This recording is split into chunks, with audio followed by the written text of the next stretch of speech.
Bienvenidos a Bartolomeo Meo, fans de los Muy Iguala. El flashback sobre la vida del rey Harald ha traído, sorprendentemente, inesperada información sobre Shanks que cubre partes de su vida que no conocíamos. Así que vamos a tratar aquí de hacer su biografía desde su nacimiento hasta su momento actual y trataremos de llenar los huecos con las teorías que mejor encajen. Comenzamos con algo que supimos desde que nos presentaron a Shamrock, que nació como su hermano gemelo. Aunque la traducción oficial no lo especifica, Shamrock se refiere a su hermano en el original japonés con la palabra Ototo, que significa hermano menor. Aunque tratemos con gemelos, los japoneses necesitan especificar si es un hermano mayor o menor, y en el caso de gemelos el mayor es simplemente el que sale primero. Esta información puede ser relevante porque, como veremos, han tenido que pasar cosas fuera de escena para que Shamrock la conozca.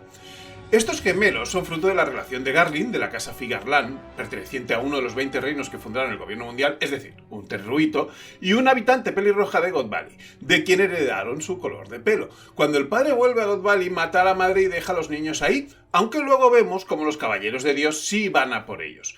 Al final, Dragon intenta salvar a los dos como última petición de su madre y acaba perdiendo primero a Shamrock en la huida y después a Shanks, que se esconde en un cofre que acaba en el barco de Goldie Roger. Como sabemos, los piratas de Roger adoptan al bebé junto a otro que encontrarán en su viaje de vuelta o ese mismo año. Y aquí encontramos el primer misterio. Shanks y Shamrock han conservado sus nombres toda su vida. Aunque podemos suponer que la madre le diría los nombres a Garlin fuera de lo mostrado en los paneles, ¿cómo saben los piratas Roger que el bebé se llama Shanks? De momento, si le preguntáramos a Oda en un SBS, puede salir fácilmente diciendo que los bebés tenían sus nombres bordados en su ropa y ya está. Pero no nos olvidemos de este tema porque volveremos a él. Shanks pasará sus primeros 14 años en el Oro Jackson creciendo junto a Buggy como parte de la tripulación de Goldie Roger y conociendo el mundo. Aquí cabe apuntar algo que podría sorprender a algunos, y es que el incidente de God Valley ocurre un año después de que Roger llegara a la última isla a la que te puede llevar un logpost, Lostar. Es decir, cuando los bebés llegan a esa tripulación ya llevan un año buscando la última isla, que luego llamarán Loftail. En esos 14 años han habido peleas con otros piratas, preferentemente a antiguos miembros de los Piratas Rocks, ya que hemos visto el enfrentamiento con Shiki y algunos encuentros con Shirohige. Y aunque no lo hayamos visto, tuvo que haber un encuentro con Big Mom porque fueron allí a obtener una copia de su poneglyph. Esto es relevante porque le da a Shanks un amplio conocimiento del mundo y de las principales tripulaciones piratas. Aunque no estuvo en Loftail y planteó a Buggy ir allí por su cuenta en el futuro, podría haber adquirido al menos parte del conocimiento que aprendieron sus nakamas allí. Y luego tenemos la despedida con su capitán, que entre toda la tripulación se destaca las palabras que tuvo precisamente con Shanks y que no sabemos. Ya volveremos a esto. Con 15 años presencia la ejecución de Roger y es ahí cuando le pide a Buggy que se una a él para crear su propia banda pirata, pero le aclara que no va a ir a Loftail todavía, que es lo que hace que Buggy rechace la oferta y se separen tras haber pasado toda su infancia juntos. Este cambio de idea sobre ir a Loftail aún parece apuntar a que Roger le explicó que habían llegado demasiado pronto y que había un momento ideal para llegar. Como Buggy parece no saberlo, esto podría formar parte del mensaje que le dio Roger al despedirse. Lo siguiente que sabemos es de 2 años más tarde, cuando ya está formando su tripulación y va expresamente a buscar a Yasop porque, según palabras textuales, ha oído rumores sobre él.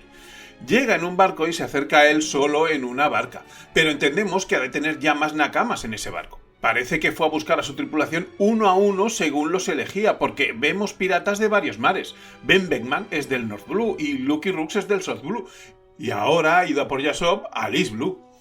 Los piratas de Shanks van ganando cierta fama durante los siguientes 7 años con los duelos del capitán con Drokul Mihawk, por ejemplo. Supongo que toca mencionar que en este periodo también tiene a Uta, su hija que, aunque hicieron al personaje canon, su final en la película parece indicar que no tiene intención de que intervenga en la historia original. Y llegamos al momento más esperado, cuando se presentan Mary Joyce para tomar brevemente el lugar que le corresponde en el gobierno mundial. Y hacen falta muchas explicaciones hasta llegar a esta imagen, donde se le presenta junto a su hermano como San Shanks Figarland, con el título de Espada Devota de Dios. Eso fue hace 15 años y el mismo Shanks nos dice que tiene 24 años. Lo que no sabemos es cuánto llevaba ya allí, y esa es una laguna importante porque los vendajes de su cara nos indican que Teach le había hecho las 3 cicatrices de la cara recientemente. Para mí tiene más sentido que le hubiera hecho la herida como espada devota de Dios porque el proceso de presentarse e integrarse en Mary Joyce necesita tiempo, fácilmente 1 año al menos. Podemos deducir, por lo que le vemos allí, que está cumpliendo una misión y simulando pensar como uno de ellos con esos «he desperdiciado 24 años de mi vida, que hemos visto antes, o odio el mundo inferior, o su actitud supremacista ante Harald para salir del problema potencial que le venía con Harald habiéndolo reconocido. Si tenemos esto en cuenta, sería lógico pensar que ha necesitado un tiempo para ganarse la confianza de su familia biológica antes de traicionarlos, y no ser el principal sospechoso del incidente con los esclavos. Fijándonos precisamente en las imágenes de ese incidente, en el que Shanks claramente ayuda a los esclavos a escapar, no parece llevar vendaje en esa imagen, pero su ojo izquierdo aparece oculto por alguna razón. Este panel también es de su lado izquierdo, pero no hay detalles de su rostro. Sin embargo, parece estar dejando un chorro de sangre al moverse. No sería la primera baiteada de Oda que me como, pero a falta de ninguna otra información al respecto, voy a tratar la posibilidad de que Tish le hiciese la herida a Shanks esa misma noche. En ese caso, pensar que estaba entre los esclavos sería una acción razonable, pero entonces, ¿por qué atacar a su liberador? ¿Un malentendido? En la cronología de Kurohige, en ese momento llevaba 12 o 13 años en la tripulación de Shirohige. No me cuadraría que hubiera sido atrapado y usado de esclavo durante años y que Shirohige lo permitiera, así que me inclino más porque estaba allí por otra razón, y por lo tanto, queriendo. Puede que la liberación de esclavos fuera cosa suya, y Shanks solo ayudara después a que tuviera éxito. Tish podría tener a alguien que quisiera liberar, como su madre, por ejemplo. También sabemos que siempre ha estado interesado en el poder de Boa Hancock, que también estaba allí, o podría simplemente ser parte de su propio plan, ese que ha seguido desde pequeño y que tiene como meta final el mundo. Y, como hemos visto, esa meta se sitúa precisamente en Mary Joyce. Entre sus comandantes, los más leales son sus primeros nakamas, Vargas, Van August, Dr. Q y Lafitte, los cuales están con él justo después de haber matado a Zatch para quitarle la Yami Yami no Mi y escapar. Podrían ser gente de confianza que ya tuviera en sus últimos años con Shirohige esperando encontrar la fruta adecuada. Y si ya le vimos obtener el resto de su tripulación liberando prisioneros de Impel Down, ¿qué mejor forma de obtener los primeros que liberándolos de ser esclavos? Ya se ha visto con Jean Bart que pueden convertirse en subordinados muy leales de forma inmediata. En ese contexto, sí me cuadra un ataque a Shanks que aparece como un caballero de Dios. Y además, la preocupación de Shanks con Kurohige, que es el único rival en el mundo inferior que conoce su secreto. Y también tenemos que la herida le da una coartada a Shanks al haber estado allí, presuntamente, defendiendo al gobierno mundial.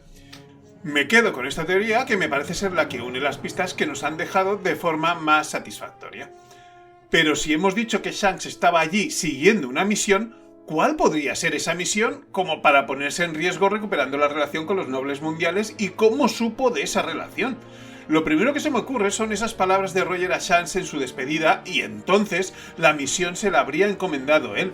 Roger ya había decidido trabajar para ayudar al éxito de esa revancha del reino antiguo que había aprendido en Loftel, y lo que le quedaba por hacer era tener un hijo para que liderara esa revancha y entregarse para aprovechar el escenario que le daba su ejecución para iniciar la gran era de la piratería.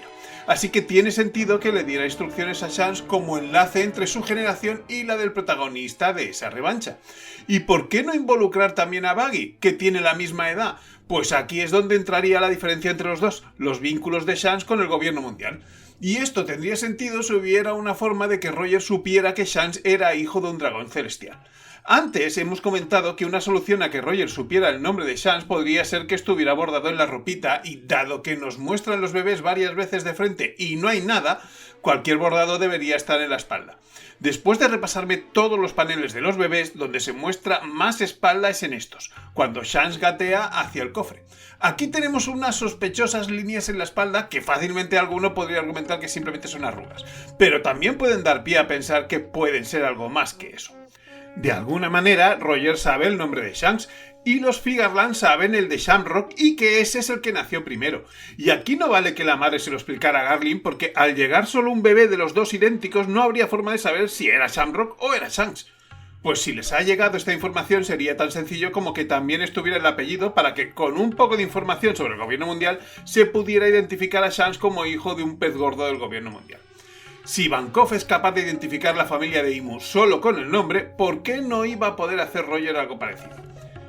Sobre la misión en sí va a ser difícil sacar una conclusión porque tenemos por un lado la liberación de esclavos, en la que pudo participar o simplemente verse envuelto, y esta parte donde le pide a su hermano que le enseñe más cosas sobre la Tierra Sagrada. Si está relacionada con algunas de estas dos cosas, debería ser con la segunda, ya que si la hubiera cumplido no habría razón para seguir allí. Así que no podemos saber si es solo información o hay algo más que necesita de cara a esa guerra final. Por lo pronto, se marcha antes de llegar a ascender a Caballero de Dios, algo que le supondría un problema, pues eso haría que estuviera a merced de Imu. Así que se va solo con el símbolo de aguas poco profundas, que acabaría perdiendo de forma muy conveniente, salvando a Luffy más tarde en lo que él llamó sacrificar el brazo por la futura generación.